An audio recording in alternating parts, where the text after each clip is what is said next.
So today I have another farming spot similar to the ship where you're going to stand in place semi-AFK so you get some good experience gains while doing some other things.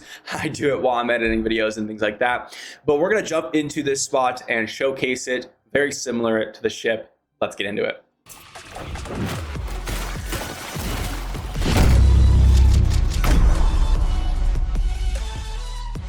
So today we are headed over to the library for this spot. Now, again, I want to say that this is going to be a semi-AFK, what I would consider a semi-AFK spot. So you're going to not be using any macros, you're not using a spoon, you're not using anything like that. You're using your own abilities, you're playing the game yourself, but you are able to kind of do something off to the side, I don't know, write something, edit something, whatever you need to do, because you only need to place the abilities every 20 seconds.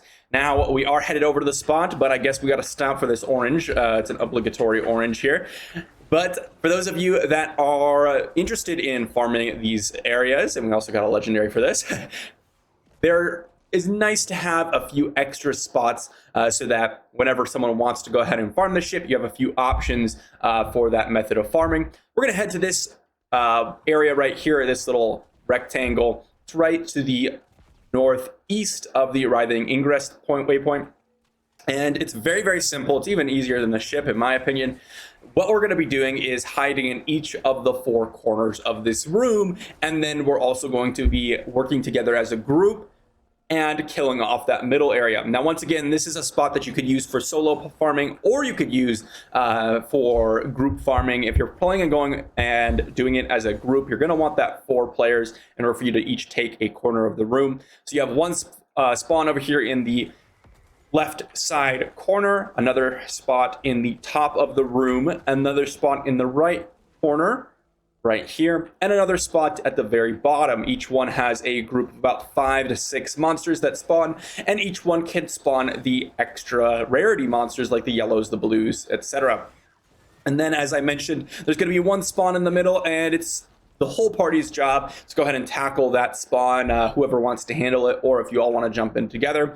There's also a few extra bonuses for this spot, including a purple quest monster that spawns. Not every spot has a purple quest monster within its spawning radius, and one spawns right in the middle of the room here, which is really, really nice for you to reach those daily caps on Enchanted Dust for that unique event. Very, very nice. Along with the area unique bonus, which is the lost page collection. Actually, one spawns right here in the left-hand side of the room, and you're able to collect that periodically if it spawns. Very, very nice for you to pick up some extra lost pages and access the portals, which I can go ahead and showcase for you at the end of the video here, where you'll get some nice extra bonuses. There's about a daily cap to about 12 per day because there's several different events that you can do, but we'll explain that a little bit more later. For now, let's go ahead and showcase what it's like to farm here as a party. So here we are farming with my other 3 clan mates. We are each kind of hanging out in a corner. I run to the middle here and help out some of my other party members in the middle in order for us to finish off that group. And it's very, very relaxing. You just hang out, chill out, sit and wait for your spawn every about 20 seconds or so, and then pop an ability. We're just chatting around here. Usually you could use this to go ahead and do something else off to the side, especially for those of you that enjoy playing this game, but also, you know, maybe you're working or something and it's hard to do the same, especially for you mobile game users out there that tend to do that already. And so this spot is perfect for those types of players. On top of that, it's actually really, really good XP per minute. Now, as I said with the ship, it was about 70k XP per minute on average, with you dropping about 2 to 3 legendaries an hour. Now, this one is very, very similar. In fact, it could be even a little bit better if you decided to get a little bit more active, but on the average, you're going to get about 70 to 75k XP per minute. Now, you're also going to be able to drop about 2 to 3 legendaries an hour, and it is very, very solid for some place where you do not need to put a lot of effort in at all. Now, I'm going to go ahead and skip along this clip here, and hopefully I can showcase some of the advantages like the purple quest monster. I'm not sure if we actually ended up finding one in this clip, but you can see here a lot of the times the different rarity monsters will end up spawning in different locations, just as always. And let's see if we can find that purple monster here later on in the clip. I'm not sure if it actually ends up spawning for us here in this clip that I ended up taking, but you can actually just see it's very, very relaxing. We kill a monster every once in a while and then go back to standing in place, and everyone gets their spawn, and then every once in a while you'll run around the room and pick up the extra materials that drop from everyone else's farming.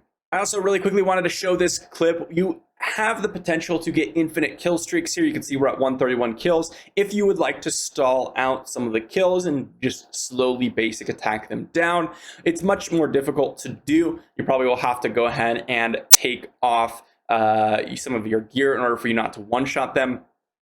But very, very likely that you won't be able to reach these higher kill streaks unless you're playing a little bit more active. So definitely interesting to see, but nothing that you'll probably be doing consistently unless you were trying to go ahead and get those active kill streaks. And if you are trying to, the XP per minute goes up to about 85k XP per minute, which is very, very good, but you will need to play much more actively. Now, as I was saying, you have the option to go ahead and summon the tomes, or using the tomes to open more magic portals if you get enough lost pages. Now, this is something that a lot of people have already done, but I want to go ahead and showcase it for you here just to let you know what it's like. So when you go ahead and go into these portals, you have an option of several different areas that you'll be able to spawn into. Some of them have a few chests to open, some of them have one chest, some of them are a little bit mini boss fights like this one. Anyone can actually have a chance of spawning the area bosses, which are the Hydra and the Golem, which is very nice. So this is why you want to save up and then use them separately to try to get a chance of spawning the Hydra or Golem, especially for those of you out there that need the gem for the Ibenfod Sanctum, or even if they haven't done it, it's a nice chance to drop some legendaries or get some extra enchanted dust. You can see here I got about 6 to 7 enchanted dust, which is absolutely amazing. It's one of the best reasons why the library was so sought after, is because of these lost page collections on top of everything else. I'll go ahead and use another one here just to showcase what it's like, and maybe we can get a Hydra spawn. It doesn't look like we did, but let's go ahead and just enter it again to showcase another one here. And these ones are just absolutely amazing in order for you to go ahead and get some gear upgrades, because enchanted dust is really what the game bottlenecks you on it in terms of upgrades. For those of you that are absolute grinders like myself, you're not going to be worried about it. It's going to be easy to get these upgrades. But for those of you that maybe started late to the game or don't really play as often, you still want those gear upgrades, this is going to be the best way to do it. Doing the frozen tundra along with this one right here, getting the dust and the scrap material, or just overall grinding out as much as you possibly can. So you can see here, this one was just kill off or break the little boxes on the sides and get your enchanted dust and move on. So there you have it. There's going to be the hidden chambers as well as the actual farm itself. Let me know what you think about this spot in the comments down below. But that being said, hopefully you enjoyed, and I will see you for the next video.